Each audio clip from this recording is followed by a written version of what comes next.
Are you ready to get real? Welcome to real estate, the world's loneliest career, where you're always out of balance, unfulfilled, the role models are fake, the numbers unattainable, and you're just supposed to be and do it all. Join self-made millionaire real estate agents, wives, moms, and business owners as we level up, learn from special guests, and elevate and disrupt an entire industry through real education our way. Good morning. Hi. We took off a week because, well, why did we take off a week? Memorial Day. We took off a week for Memorial Day. I'm like, I don't even remember what happened last week. So it's nice to be back. We were on vacation. Yeah, Angela went to Yellowstone to visit the buffaloes. I did. And I went camping. And it was a grand time. Hope everybody had a good Memorial Day weekend. Okay, so all of a sudden we're in a recession. Everyone's crazy. There are no rules. No one knows what's going on. That's how I want to start this morning, right? Like, yeah. Like literally yesterday I'm talking to my clients and they're like, well, what happens if there's a recession? And I'm like, I don't know. We're going to talk about like whether there is one or there isn't one or how that's going to affect us and all that jazz. But like, it was kind of hilarious because I'm on the phone with my clients and they're asking this question, is there a recession happening? And like, literally while I'm talking to them, I get this like bullshit, bogus spam text message. It was like political spam, but it was like, the recession is here. It's upon us. And I was like, oh God, so it's like, it's freaking everyone out. We're 100% sure it's freaking everyone the hell out. Okay, so do you think the recession is here? Let's just like start with that. Well, what needs to happen in order for a recession to technically be here? All I know is the market seems to be leveling a little bit. The price of food and gas is asinine. And I don't quite know how people are going to survive on the same paycheck without something having to change, because all of our costs of services, all of our products have gone sky high. So something's going to have to give. I don't know what it is. I don't know if that means it's a recession or if it's a more healthy market on the real estate side, but people are hurting out there. Oh, for sure. I mean, it's crazy. Let's dig into everything you said, but yeah, I mean, it's insane. Like I ordered groceries to my house over the weekend and like 1.5 bags showed up. And like, my first thought was like, oh my gosh, the person that did the shopping for me forgot a whole bunch of stuff. And then I looked in there and it was all in there. And I was like, good God. I mean, the price of gas, the price of food, the price of housing, interest rates. It's crazy. And I get the fear. I'm not going to lie. I got stuck in the fear trap a little bit for about a week, but I mean, there's a lot of stuff that you just said too, right? So like there's inflation, which is sky high, not the highest it's ever been in history, I don't believe, but sky high. And then you've got the cost of housing, which debatable whether or not that's actually sky high, right? Because we have done episodes before where we've run year over year. If, we did a bunch of houses, remember, like what would happen if we gained the normal balanced market 3 to 5% equity a year over all these years, and there had never been a crash, and the math made it look like value-wise we'd be about where we are right now, right? So there's the price of housing, which feels sky high, whether it is or not, right? And then there's interest rates, which now people think are sky high, which definitely are not, because they're still historically low. They're just high compared to where they were. They're pretty stable right now, actually. So, but it's a crunch, right? For sure. But there's also a difference between the housing market and the world economy. Right. Those aren't always the same thing either, right? I mean, we still are, we've been talking about this on this show for 2 years. Like, we still are in a true inventory shortage. Yeah. So I mean, I if pulled we're up how many homes are active in my MLS, and we got 1,200 total, like total. And then I looked at what it is for homes under 600, and we're at like 600 houses active. So yeah, that's still a really aggressive market, right? And what I'm seeing on the seller side, because I am predominantly a listing agent, I am seeing houses going for at or just above asking still. I am seeing massive price reductions. I do know agents are freaking out because buyers agents are thinking they can get a slam and good deal on houses. Sellers are like, well, I think the market's still pretty good, so I'm not going to accept that offer. I'd rather it stay on the market for an extra week or two, and we'll get a good offer. We just got to wait for it. We can't get it right away overnight, but we'll get it eventually. But you have a lot of agents that have promised, like, hey, we're going to be getting offers on Sunday. We're going to go over all 400 of your offers, and they're not there. So what's happening? So they're all calling me on Monday saying, oh shit, our house is not under contract. I need somebody to come stage it now. Yeah, so I'm going to tell a story about that in a second. Deb Henderson says, get even more excellent at qualifying potential buyers and sellers before spending your precious gas. Yeah. 100% true, kind of funny, but we'll talk about needing to qualify people more. Yeah. That's a real thing right now, for sure. Yeah. And definitely paying your showing agents a little bit more than normal. Like, I'm paying like a differential, a gas differential to my showing agents right now because, I mean, I don't want to be out there driving around. It's cheaper for me to sit at my desk. No, it's expensive out there. Yeah, so I think, okay, so let's go back to the whole inventory shortage first, right? So like, we are still short. They're estimating somewhere between 5 and 6 million housing units across the entire United States. Okay. Mm-hmm. We know maybe, okay, so maybe like the buyers cooling off a little bit will push a bunch of sellers to be like, oh my God, I missed the market. We're going to go on the market. Maybe we'll make up some inventory that way. Maybe a little bit of reprieve from builders, which, by the way, have you guys been getting all the emails that are like incentives? And I'm like, oh, here we go. But, you know, so maybe the builders having a little bit of a reprieve allows them to catch up and build some more houses. But like, I still don't see how we can make up 5 to 6 million housing units in the last 2 weeks in order for us to have a recession or a market crash. Right. So okay. So back to your comment, we know that National Association of Realtors says that 83% of all real estate agents working in this market right now have been licensed 3 years or less. So they've never worked in a market where you don't put a house on the market and it sells very quickly. So I think the number one that I'm seeing, number one thing is panic from the agents. Like you said, like big time panic from the agents. So like, here's a story from the weekend. Friends of mine have a friend who called an agent out of my area, but in Colorado, out of my area, and the agent is newer. I mean, she's been licensed 2-3 years. She's done a good amount of business. Like, there are so many agents out there that have done a shitload of business in the last 3 years, but they've still never worked in a market that's any different before. But so, you know, they call this agent, the agent comes in and tells them to list the house for $895 and that it will sell by the end of the weekend for $995. So that they'll get 100 over ask by the end of the weekend, right?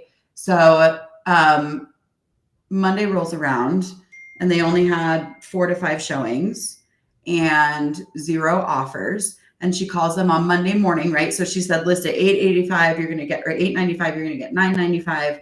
Monday rolls around and she calls them and says, oh my God, like she's in an actual panic.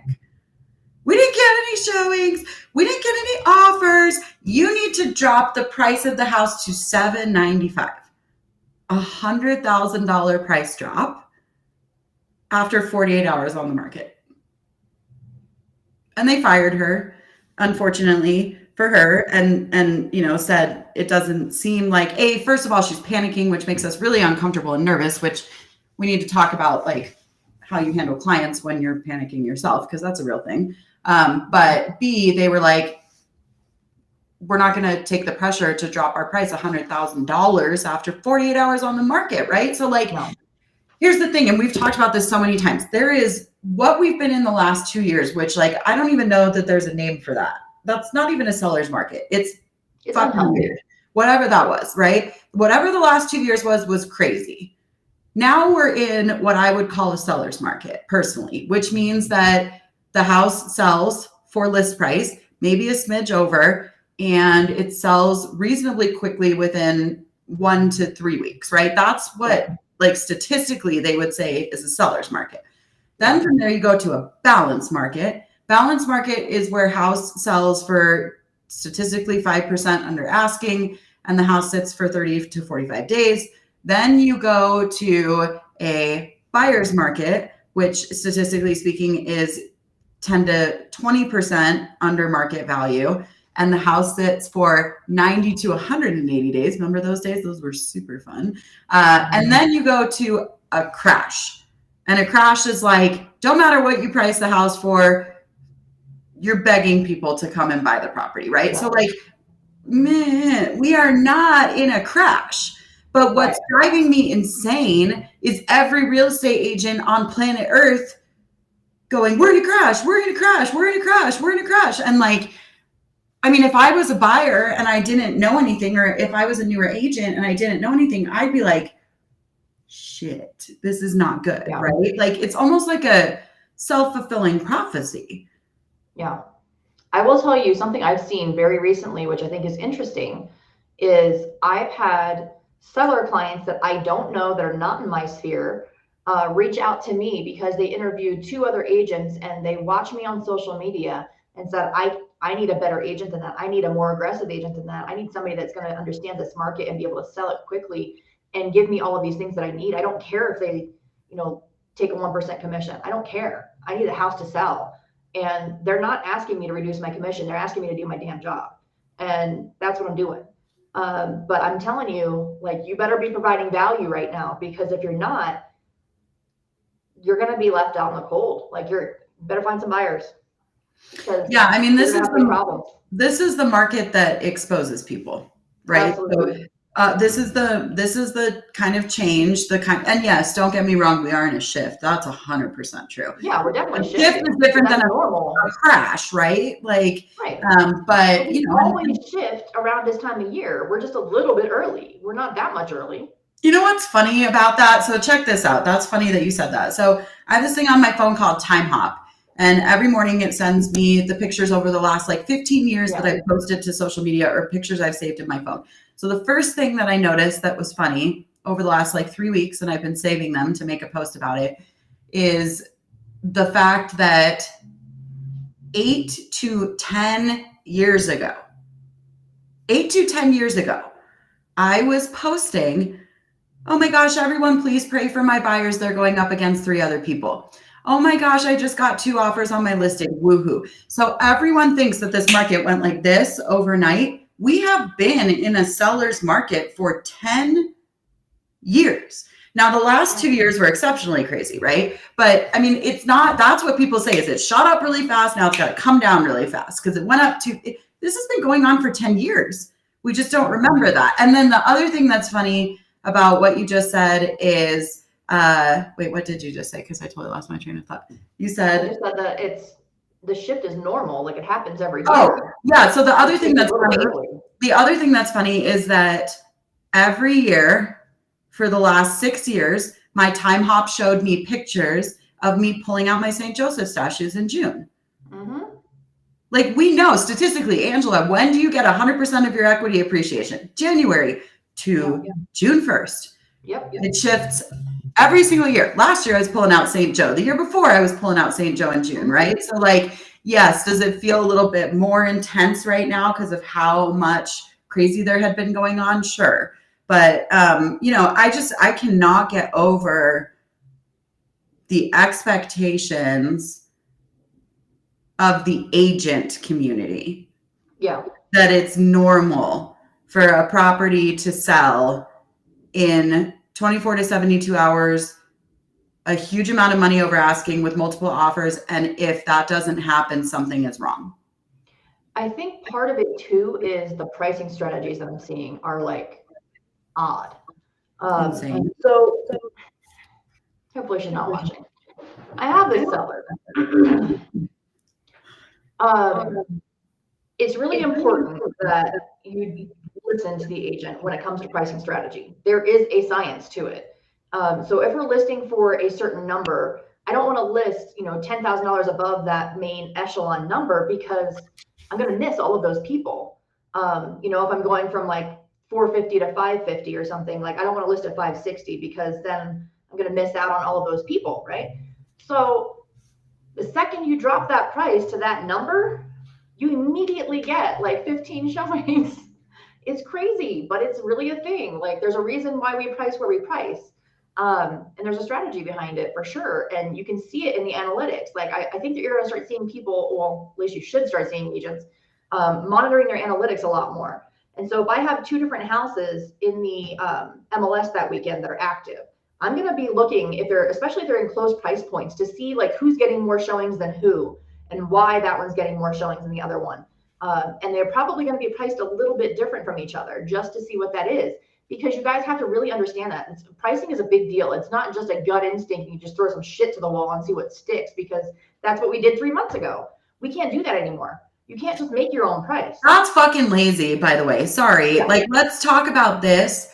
Someone posted this quote. I want to read this quote because this hit me right in the stomach over the weekend.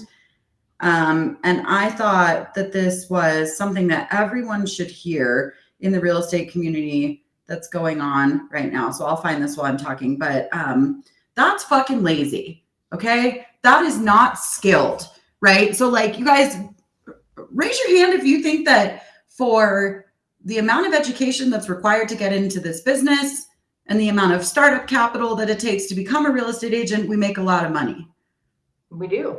We do. We make a lot of money, right? For how little it takes to get into this business. You got to be skilled. Like, this is insane to me. Any other industry that makes our kind of money, it's going to be the top lawyers, the top doctors, right? The top business people. Like, real estate agents, if they're doing well, are in the top 1% of income earners in the entire United States, right? So like, why do we have these skills? Like, this is a legitimate question, and part of the huge reason why we started this podcast, because it's terrifying, right? Like, it is lazy to just be like, oh, well, I think it's worth $725, so let's throw it out there at $750. Like, we have got to get back to, and I think that's what we should talk about the next couple of weeks. How do you run a CMA? How do you know when it's time to do a price reduction, right? All of those, how do you approach a price reduction? All of those things that we've gotten unused to and lazy at, right? But like, that's lazy. That's some lazy shit to just throw it out there. You know, we've said on the show for years, like, a bull market makes everyone seem like a genius. There were a lot of geniuses out there the last couple of years, and now we're going to find out who is good at this and not good at this. But so someone posted this over the weekend, and I loved this. The best paying jobs are uncomfortable. And that is so true, right? Like, we earn a ridiculously fabulous income for the amount of education and the amount that we've had to invest into our businesses. Why are we all flipping out? Like, this is a high stakes job. Because the majority of us are living paycheck to paycheck. We're living commission to commission, and we have no savings. We have no life plan. We have no retirement set up. We're not treating our business like a real business. Yep.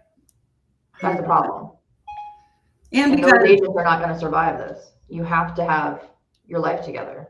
These are stretching muscles that people have either never used or haven't used in a long time, right? It's weird, right? To like, I was in a group text over the weekend with very, very, very good agents who were like, hey, who's got a good price reduction script? Haven't done one in freaking 10 years, you know? So it's brushing off a lot of crazy, weird stuff. Deb says, people got who into people who can't talk. People who got into business 2 years ago may actually get their first real training in this shift and actually have to do the skill part. Absolutely. So, I mean, like if you're out there watching, throw it up in the chat. How many people have you heard say over the last couple of years, oh my God, real estate's so easy, I'm going to get a license, right? Yep. Like half of our clients are like, oh my God, this is so easy, I'm going to get a license. It has been pretty easy the last couple of years. And this isn't actually an easy job. So Deb's right. You're going to have to have the skill. The easiest part of our job was just selling the houses. The hard part was still getting clients. Yes. And I think that people forget that. Now our job is hard in a different way. You know, now it's easy to find clients, but it's harder to sell their homes for the price that they want. And when you're going into a listing appointment, you might have just seen another agent walk out and you're asking that seller, hey, you know, what do they think your house is going to sell for? What do they think it's worth? And what do you think it's worth? And the numbers are just all over the place. Like no one knows, like there's no cohesive number. Like before, a few months ago, we could be like, yeah, you want to list it for 700? Sure. I mean, you bought it a year and a half ago for 400, but yeah, that's fine. We'll list it for 700. We'll probably get it for like, I don't know, 750, 800. We can't do that anymore, right? Like you got to be within 20 grand of that number. And what's scary is freaking Zillow is a lot more accurate than it was 3 months ago. Because I pull it up. Zillow is a lot more accurate than a lot of real estate agents right now who are making $100,000 price drops after 24 hours on market. Right. So be careful. They're getting data and they're understanding what's going on. They learned some lessons. So we talked to the listing side a little bit. You want to hear a crazy story on the buy side? So this happened this weekend too. So I was talking to other friends of mine who have children. So they're in their 60s and they have children who are buying in another state and not with someone that I set them up with agent-wise. So the kids are telling mom and dad that they're just having a super hard time finding something. And mom and dad are like, but well, the market's, cooling down a little bit here. Is it not cooling down a little bit there? And the kid is like, well, I mean, yeah, it is.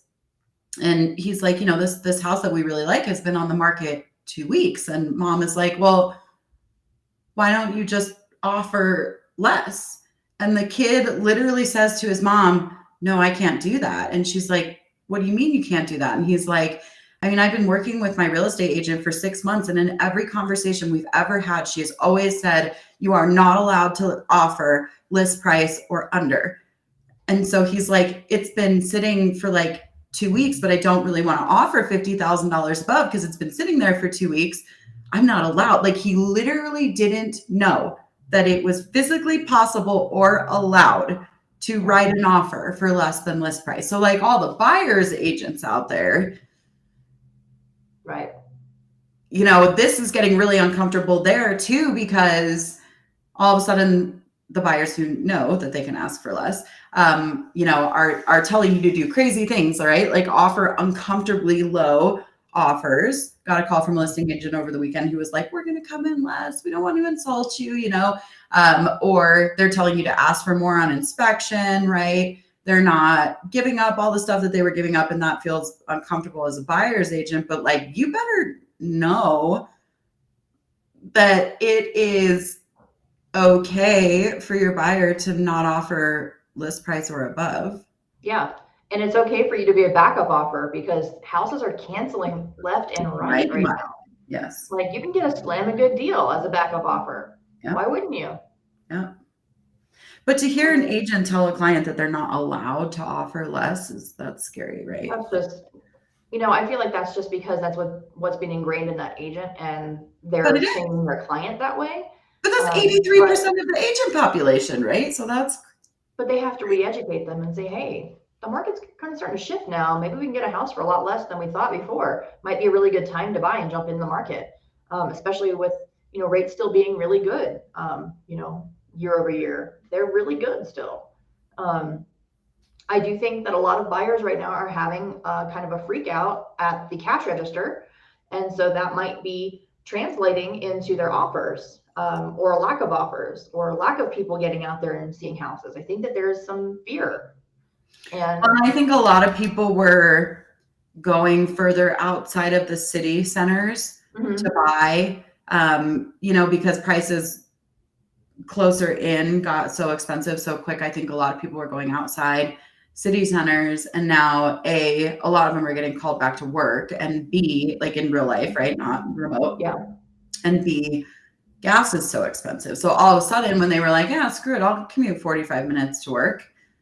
Right. Now it's kind of like, oh, that's a lot of money. It's like another mortgage. Right. So what does that equate to every week? You're filling up your gas tank in extra time at least at probably $100 every week.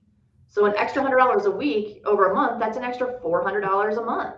Yes. What does that equate to in a mortgage difference? It's a big difference, right? You have to figure that kind of stuff out. Same with groceries. Like if your groceries are now costing you, $200, and last week they were costing you $100, that's real money. Like we have to figure that out. So I think you're going to start seeing those lower price points again, not low, but lower, start to be crazy aggressive, because people are like, you know what? I know I'm approved for 600, but really I got to stay at like 450 because in case this shit gets worse, I need to be prepared and be able to have, money saved up. Or at least I hope that's what's going to happen. I hope that people are going to start saving more money, and lenders aren't going to be like, yeah, buy 650, screw it.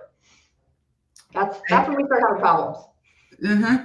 Yeah. And, that's another, the buyers over the last 5 to 6 years across the whole United States, they have more money into real estate than they ever have before, right? They put way more down than they ever have before, right? So this is not like everyone go watch The Big Short. This is not The Big Short, right? Like This is not the same thing that's happening right now. But I get that it feels scary. I mean, like I said, I got into a little bit of a fear pocket myself. Like I was like, oh God, here we go. I'm gonna have to brush off my REO skills and work on short sales and blah. I got an email over the weekend from some title company that was like, let's start teaching REO and short sales again. I mean, the narrative that we're pushing out there, it's like fear porn. Okay. Right, and so here's the thing. How many of us are like, I don't care which way you lean politically. How many of us are like, the media is insane. Yeah, all they do is fear, fear, fear, fear. And then what do we turn around and do all day long? Fear, fear, fear, fear. And it's like, I do think it's almost a self-fulfilling prophecy. Like we're telling people that a recession is here or recession is coming. But because why is the market shifting? Yeah, because the people that know, and we're barely shifting, right? But because people who went through the recession the last time know what happens to housing prices in a true real estate recession, they're like, well, we're just going to wait for the crash. So nobody's buying. Instead, the messaging that should be out there is like you just said, interest rates are still historically low, and the Fed says they're going to go up another 3 times this year. So right now is actually the best time to buy, because you're probably not going to have to go like $1 billion over asking and compete with as many people. And even though rates seem high, they're going to be 3 times higher, dramatically higher by the end of the year. Yeah. And now you might actually be able to get the seller to pay for closing costs again. God forbid. Or get debt reduction. Florida realtors publish signs of possible buyer's remorse. So I'm guessing, tell me if this is right, Deb, but I'm guessing you're saying that a publication down where you are published some kind of article about something like that. Yeah, I mean, on the news up here, I think I've had 10 or 15 people send me articles over the last couple of days. There's opportunity. Denver housing prices dropped dramatically last month. Signs of recession happening now, right? So like, let the news freak people out. Why are we like, housing is a need. Okay. So like literally on the hierarchy of needs, which is a real scientific thing, which means that human beings die. They can't survive without these things, right? Maslow's hierarchy of needs.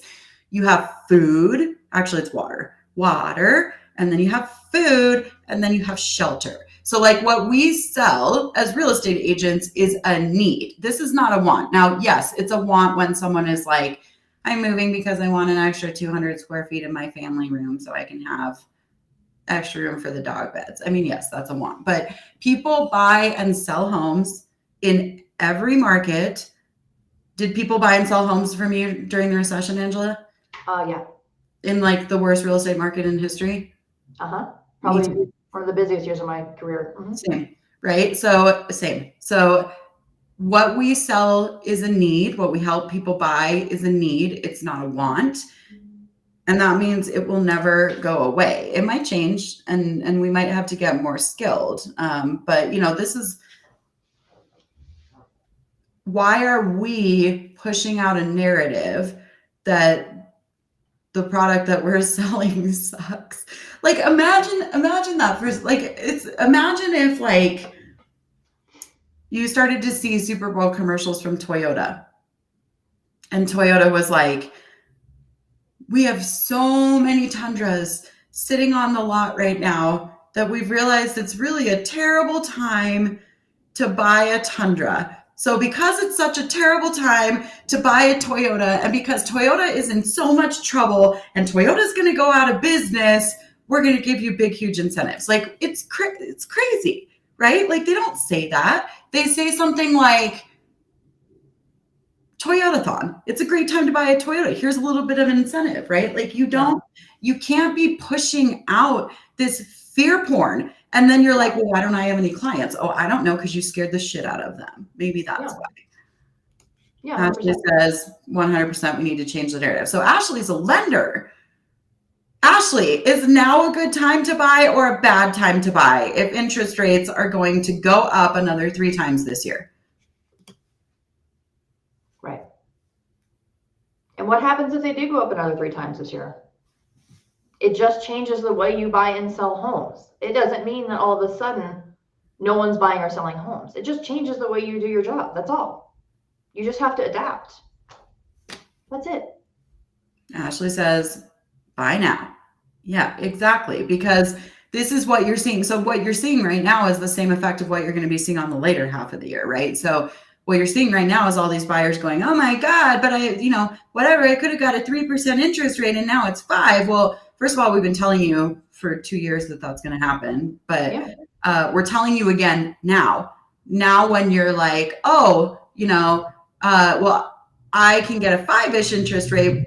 What if it's mid 6s by the end of the year? So like now is a good time to buy. Like your product that you're selling is on sale. That's what I don't understand. Okay. Right. So houses, they probably don't have to compete as much. They don't have to offer as much over. They don't have to give away their inspection rights. They don't have to write away their soul on appraisal, right? So compared to what we've seen the last 2 years, that's on sale. And interest rates, even though everyone thinks they're on high, those are on sale too, because we know they're going to go up. And here's the thing, like even as interest rates do go up, if it means that you're going to get a better deal on the buy side, why not just have the seller pay the points for you and buy down your interest rate to what it would have been anyway?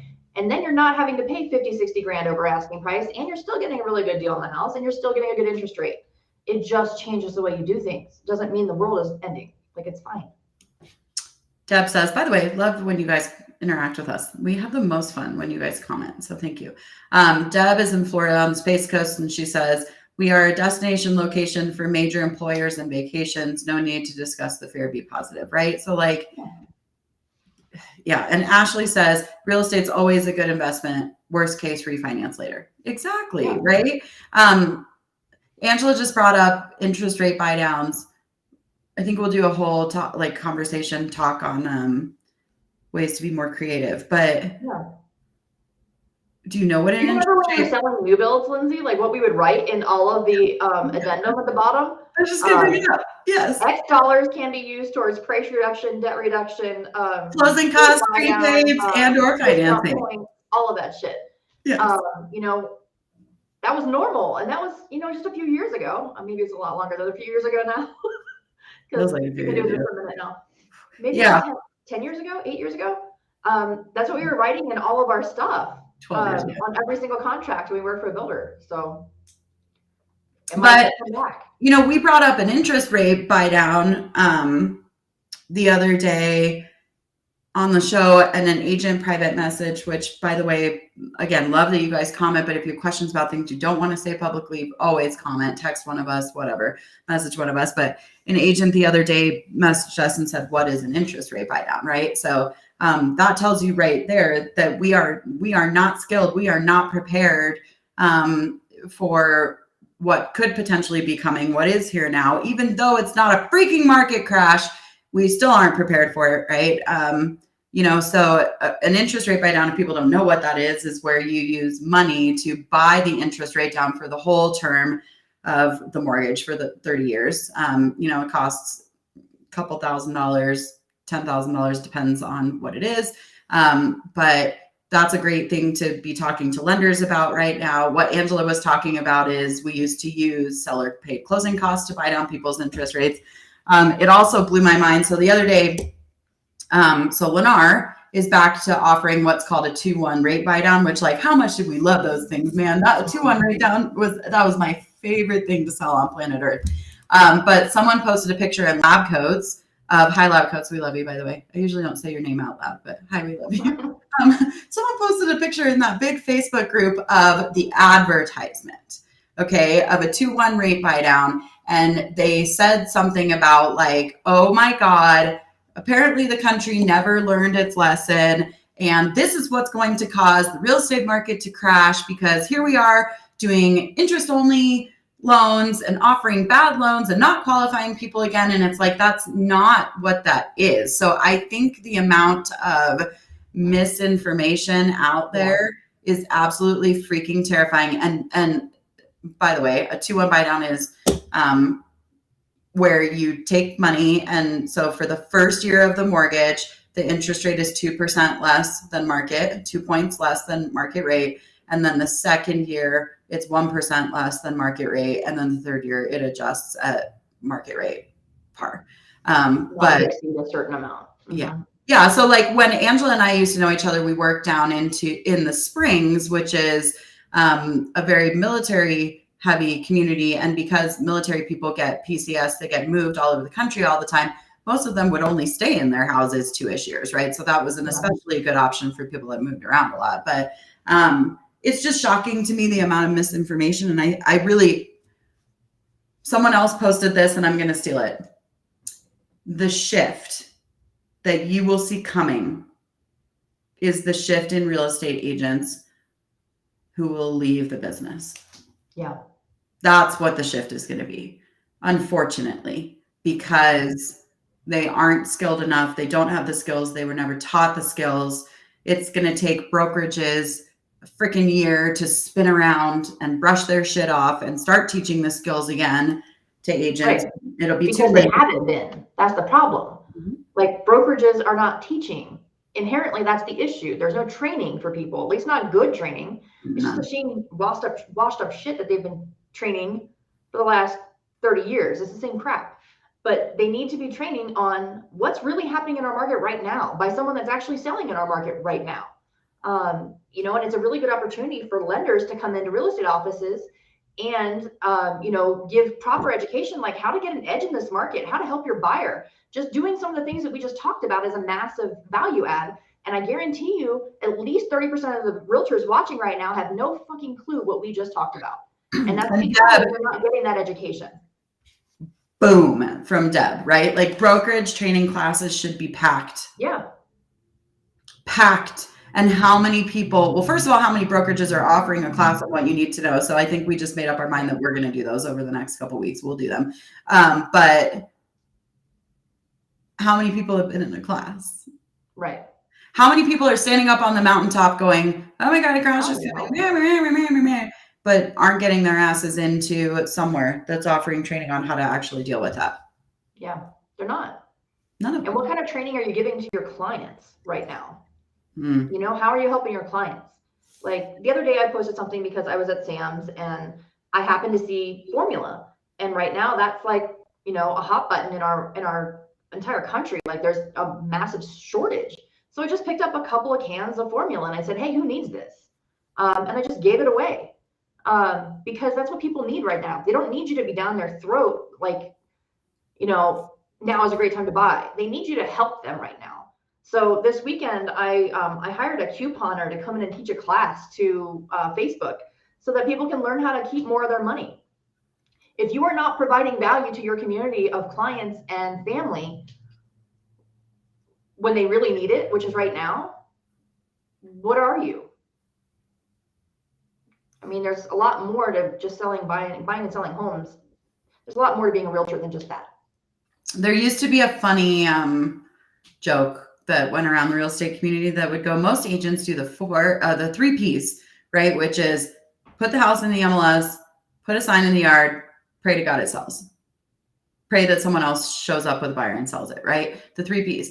And really, like the last 2 to 5 years, I think every agent on planet Earth, and listen, like we're not judging.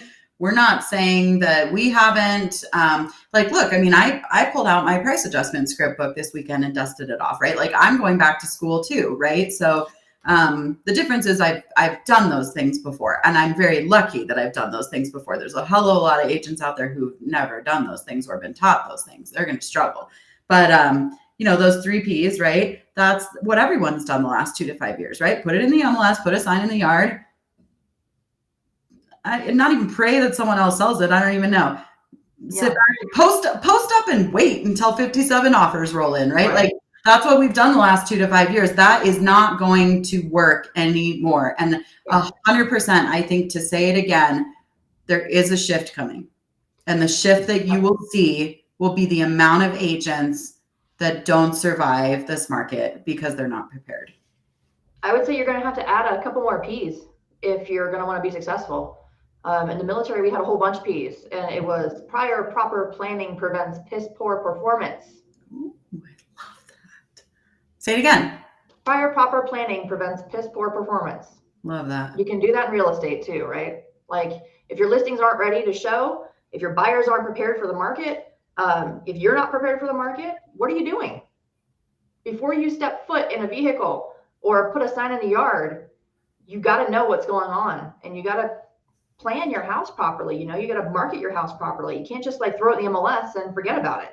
Like I'm not seeing enough houses advertised on social media. I'm not seeing them. I'm not seeing anything coming into my inbox. And people are wondering why their houses are just sitting. Well, it's because your agent isn't marketing your freaking house. They're just hoping to God that it sells. Well, and now that you say that, that's funny that you said that because I didn't think about this. But so I have been noticing over the last 2 weeks in my email, all of a sudden I'm getting e-flyers on properties again. And all of a sudden I'm getting reverse prospecting emails, which is in our MLS, reverse prospecting is where you can, so if you list a house for sale, you can go backwards and find all the real estate agents who have all the buyers agents who have buyers set up on a search alert, so that you can get in touch with those agents and say, hey, I have a house that would be a match. So anyways, I've been seeing all these e-flyers and reverse prospecting emails from agents again. But now that you said that, and I'm thinking through who it is, the only people that have been sending those are the top agents in my market because they know what to do, right? They know how to, they've been through this before. Yeah, I mean, what else are the top agents doing right now? When they're listing a house, they're calling every other agent in that neighborhood that's got a house under contract and saying, hey, can I get a list of people that showed your property that didn't get your house? So I can call them and say, hey, I have a listing coming in this neighborhood. Yep. That's a pretty simple thing to do. Why aren't you doing that?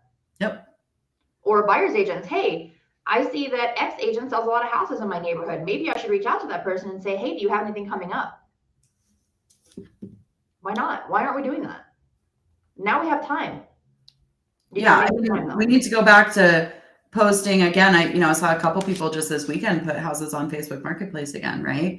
Yeah. Or up in the local classifieds group again. And again, it's the top agents because they know how to market a property, right? So yeah, I mean, do you know how to market a property, or do you know how to put a property in the MLS and pray someone's going to come along and make you an offer? Right. And I am still seeing the houses that are staged extremely well, not staged with a tree in the corner or a random pillow. The ones that are staged really well, professionally staged, professionally photographed, and the ones that have had a little bit of work done to make that house stand out, they're still selling for at or above asking. You just have to put a little bit more time and maybe a little bit more money into your listings to get them to sell quicker. And, I have a lot of buyers agents that reach out to me and say, hey, what do you have coming up? Because I know your listings are always shown really well. And, I want to get first crack at it. And coming soons are a big deal. I use coming soons in social media a ton with all of my listings because I want the buyer's agents on my social media to be able to see them and say, hey, that's coming. Like they'll reach out to me and say, hey, when is the active date?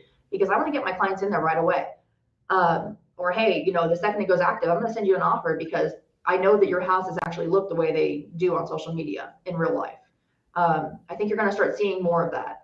I also think you're probably going to start seeing the opposite because, like you said, we're going to see a massive shift of agents and what they're offering. You're going to start seeing more cell phone photos again, with Carl in the mirror of the bathroom saying, "What's up?"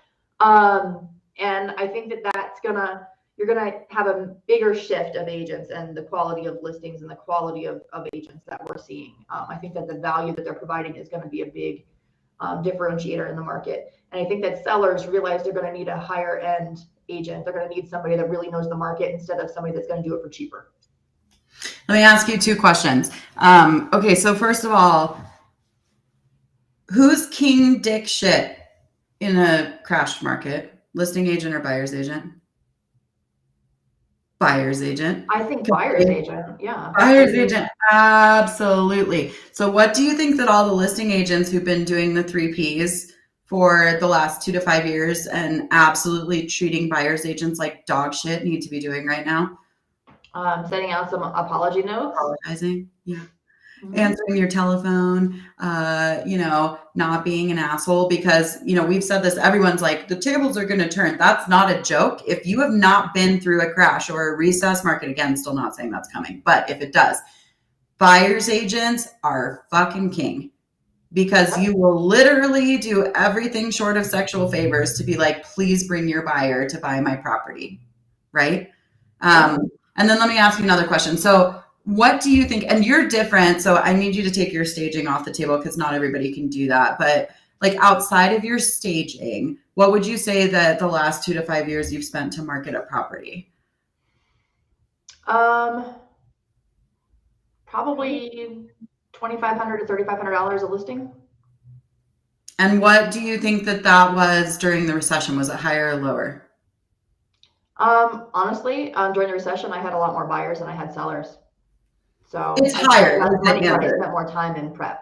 Yeah, but the answer is it's higher, right? So like, I guess my point behind that, and you're right, I was the same way, but the answer, the thing that I'm trying to get people to think about is you are going to have to get comfortable with investing in your business, as Angela said, right? So probably if things continue to shift, gone are the days of, spending no money to market a property, right? When properties are harder to sell, you have to market them. You need a marketing plan and you need some money to be able to do that. Another seller in the market that people aren't thinking about is actually what my husband and I are doing right now, is trying to decide if we want to get rid of our rental properties or if we want to keep it, because we're kind of at the top of our market for that price point of that house. We only have one here in town. And, the amount of rent that we're getting, if we're only getting an extra $200 a month versus the $200,000 of appreciation we've got in the last year and a half, I think it's probably a good time for us to sell that house and cash out that money and then put it into something else, another investment property. Those are clients that you need to be reaching out to. Those people that are in property management, that are getting out of property management or thinking about it right now. Now is a really good time to reach out to those people too. Oh, for sure. Yeah, no, for sure. I think everyone's teetering with that. Like, do we dump it now? Deb Henderson says, future sellers will be able to see shortcuts that we're taking when business was easy. Cell phone photos versus professional photos, for example. Here's another story from this weekend. Like, I had like 10 stories that blew my mind this weekend. I realize that our clients are really smart and that there's tons of information out there on the internet, but sometimes I guess I don't realize how smart they are. Like, I'm not going to lie, like sometimes they're smarter than we are. A lot of times they're smarter than their agent is. So we were talking about this agent that made the $100,000 price drop in 24 hours. And my client said to me, but that's her MO. And I said, well, what do you mean? And she goes, well, I went back and looked at every listing she's had over the last 2 years. And if it doesn't sell in 48 hours, she drops the price big time. And I was like, holy shit. Like, do you realize that in the future, everyone with everything on the internet, they can track everything that you do? Yeah. Right. So like Deb's 100% correct. People will go back and they will start. It will no longer be okay to just hire Susie's cousin's aunt's uncle because he just got a real estate license and they want to help him out. right? We've said this on the show for 2 years. When you get into trouble, big trouble, and you're in court, you don't go, give me the cheapest, shittiest lawyer you can find. You go, give me the shark, the one that eats the other sharks for fucking breakfast, lunch, and dinner. I want the good one, right? So if you don't become the good one, you're in trouble because they're smart. Like the consumer right now, they're so smart. Like I would never have thought to look at that agent and realize that that's her strategy and use that to sell against her. Never. My client did it for me. These people are smart, you guys. Shelly says, do you pay for staging as a listing agent or do you ask the seller to pay? This is a good one. While we've been talking, I've been making a list of topics I think we should talk about over the next couple weeks. And I've always wanted to have a live episode where we go to Home Goods and follow Angela live and she grabs some, I know it sounds funny, but for real, follow Angela as she kind of grabs like the most needed items on a budget so that any agent can kind of do this a little bit. I'll answer Angela is very unique. I mean, Shelly, for me, it depends on the situation. It depends on how much the staging costs, how long I think it's going to sit in that property, how willing the seller is to price appropriately, right? Because I know if I'm paying for staging and we're renting it monthly and the seller's not going to price appropriately, it's going to sit there for 8 months. I don't want to pay for that. What my commission is, all of that, right? So for me, it depends, but typically I pay for it as the listing agent is my answer. It's been very rare where I have asked the seller to pay for it. There have been situations in which I've said things like, this is what I say the price should be. This is where you want to price. I'm putting my own money into staging your property. If the house doesn't sell because you overpriced it, then I'm not going to continue to pay for 3 more months worth of staging, right? You're responsible for it after like the first 30 days. And I always have an escape clause in my contract that says, regardless of whether or not the house sells, they have to pay me back for the cost of staging. Angela, what I'm seeing from other agents is a lot of times they're splitting that cost of staging with their seller. So I bill at closing. So I'll stage the house and then I'll only expect payment when the house closes, which is not normal. Probably most stagers ask for a large portion of the money, at least up front. I don't do that. Most of them, I'm getting a check from the title company from the seller side and a check from the agent out of their commission at closing. I am seeing a lot of higher end agents now calling me and saying, hey, I need your services. I want to get in a contract with you so I can make sure that I'm getting your staging job for my listings, because it's actually helping me get more listings. I had an agent the other day that I staged for that she actually was staging her own homes and just couldn't do it. She's got a lot going on this week personally. And I went in and staged her house. My company did her listing, and it sold immediately. And she got another listing because of the staging on that house. And they said, we want our house to look like that. We want everyone to see our house shown that way because we know it's going to sell fast. So I think you're going to see a lot more of that kind of thing.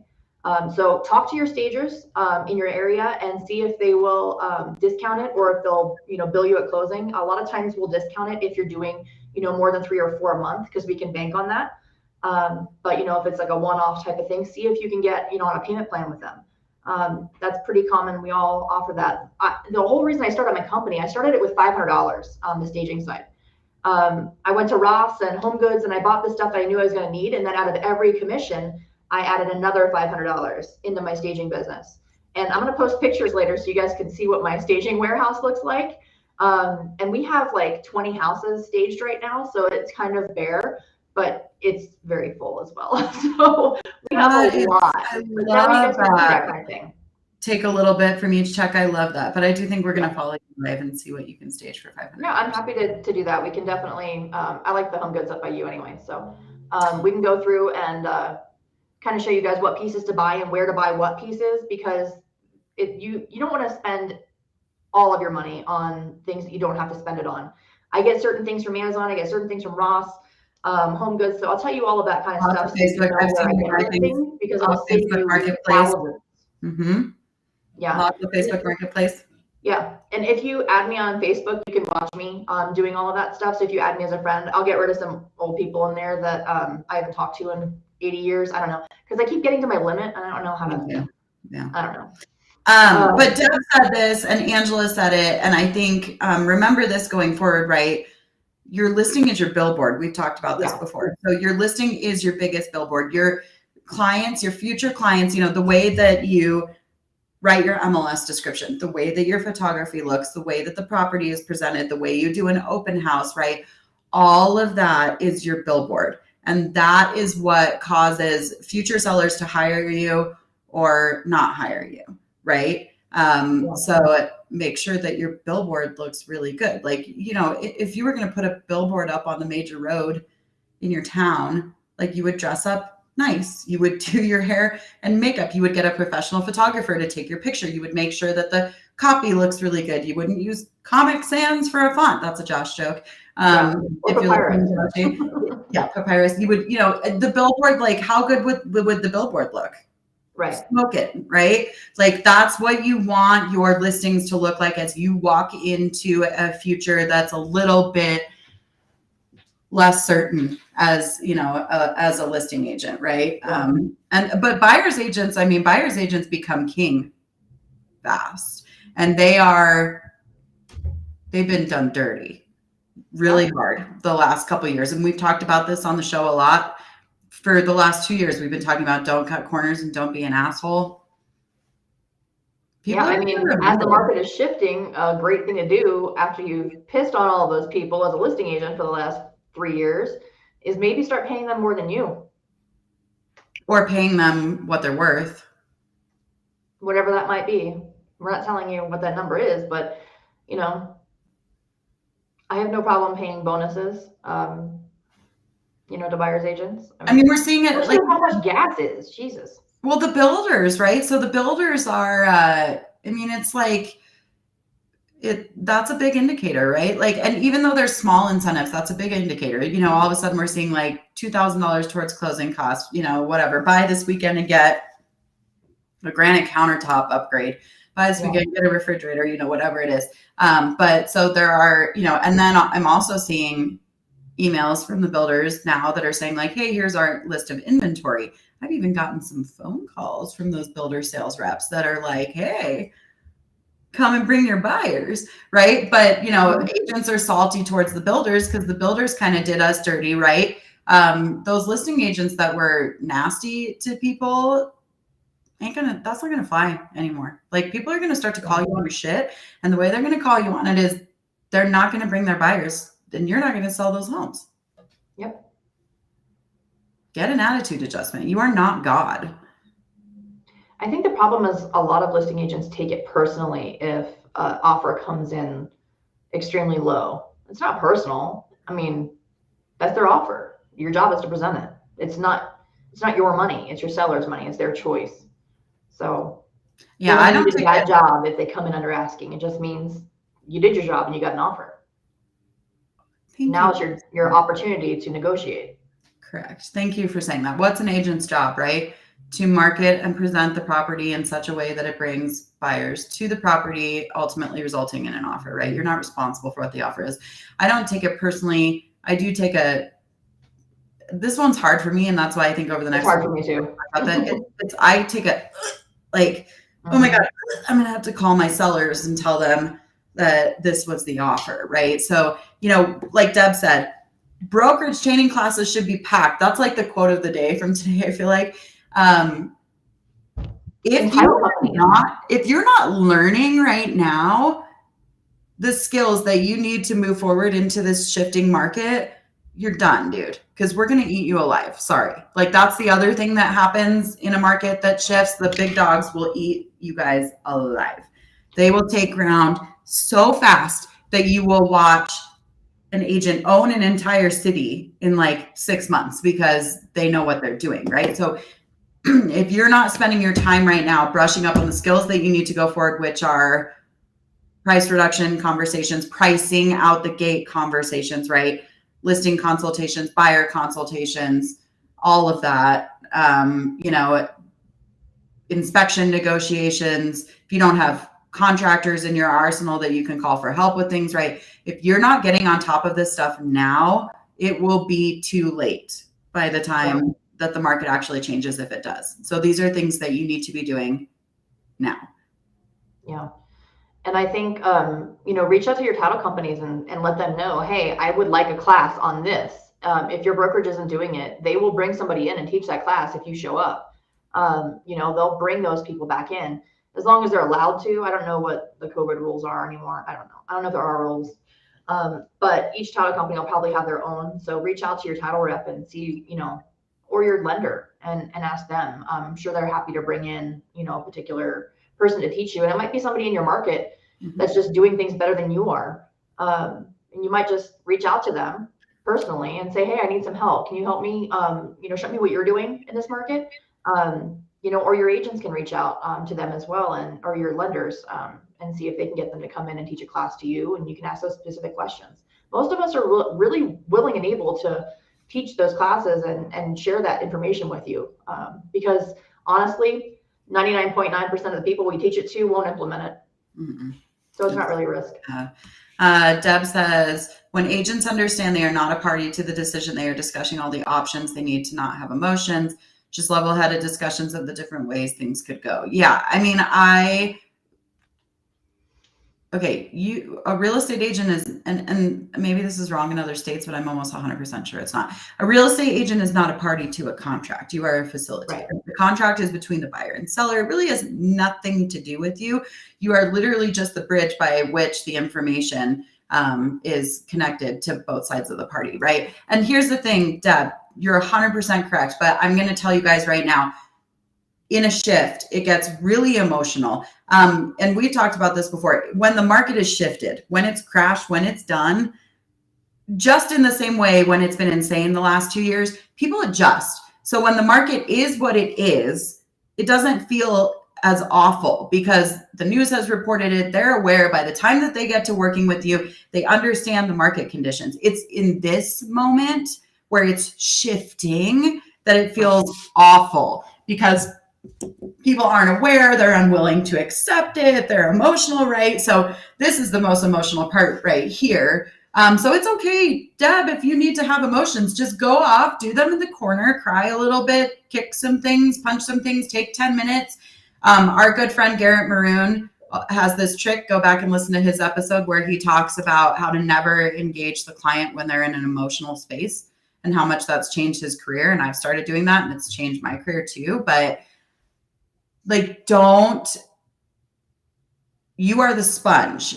Do not freak out your clients. Don't call your clients 24 hours after they've been on market and go, oh my God, something is wrong. We're all going to die. Reduce your price $100,000. Get your shit together. Yeah. Deb says, when I'm teaching, we have an entire discussion about agent emotions and how the client will follow you off the cliff if they trust you. I love that. Stay away from the cliff and stay level-headed. Yep. Did you know that one of the first 2 things that they teach you when you're an attorney is how to manage emotions and how to negotiate? And isn't it unbelievable that real estate agents have 0 training? When was the last time you saw a class on managing emotions and negotiating? No wonder lawyers do such a good job. We get no training. Yep. Well, I think over the next couple of weeks, we're going to talk about how to do a CMA, how to price, how to do a price reduction, right? How to stage. How your listings and your buyers. Yeah. How to do a buyer consultation, how to pre-qualify them, all the things that we're going to need to know as the market's shifted. Yep. That was fun. Thank you guys for interacting with us. We love when that happens. It's yeah. fun for us. If you guys have any questions, feel free to message us after or personally or on our Homegirls Facebook. Yeah, I think next week we should talk about how to do a CMA and price a property personally, which seems rudimentary, but I just guess. I'm just kidding. I just throw a dart and a number, and that's where I list it. I just asked the seller whatever the other realtor said, and I add 40 grand. So, I mean, honestly, that's kidding. Probably not that far off from how a lot of people have been doing it, right? Yeah. That might have flown a few months ago. Not this week. No. And for anyone out there who's like, this isn't happening in my market, guess what? Angela and I started talking about this in freaking February, and everybody was like, that's not going to happen. And now here we are, right? So let's all get ahead of the ball. Let's brush off some skills, stay with us next week, and let's start to get some of these skills under our belt so that we can move forward with whatever the market brings, because housing is a need. People buy and sell houses. It doesn't matter, regardless of whatever the market is. If you're skilled, you will survive as an agent. Yep. And so if there's a certain skill that you need that we haven't taught you yet, just message us and we'll make sure we work it in. And maybe this week, we'll bring somebody else in that's smarter than us that does. 100%, yes. And maybe this week, maybe detox a little bit off all that fear porn that's out there in social media right now and on the news too, because I know that that got my mental health pretty quickly. Like I was spinning for a couple of days. And listen, like I've lived and worked and had some of my best years of my real estate career through a recession. So I don't even understand why that got me. It still did, right? So like maybe detox off that a little bit. Maybe go this week, fill yourself up with some stuff that's positive. Remember that this job will always be here because people have to buy and sell homes. It's not a want, it's a need, right? So as long as you're skilled and you're doing what you're needing to do, you're going to be around forever. So just like back up off the ledge, like Deb said. I love that. We love you guys. Bye.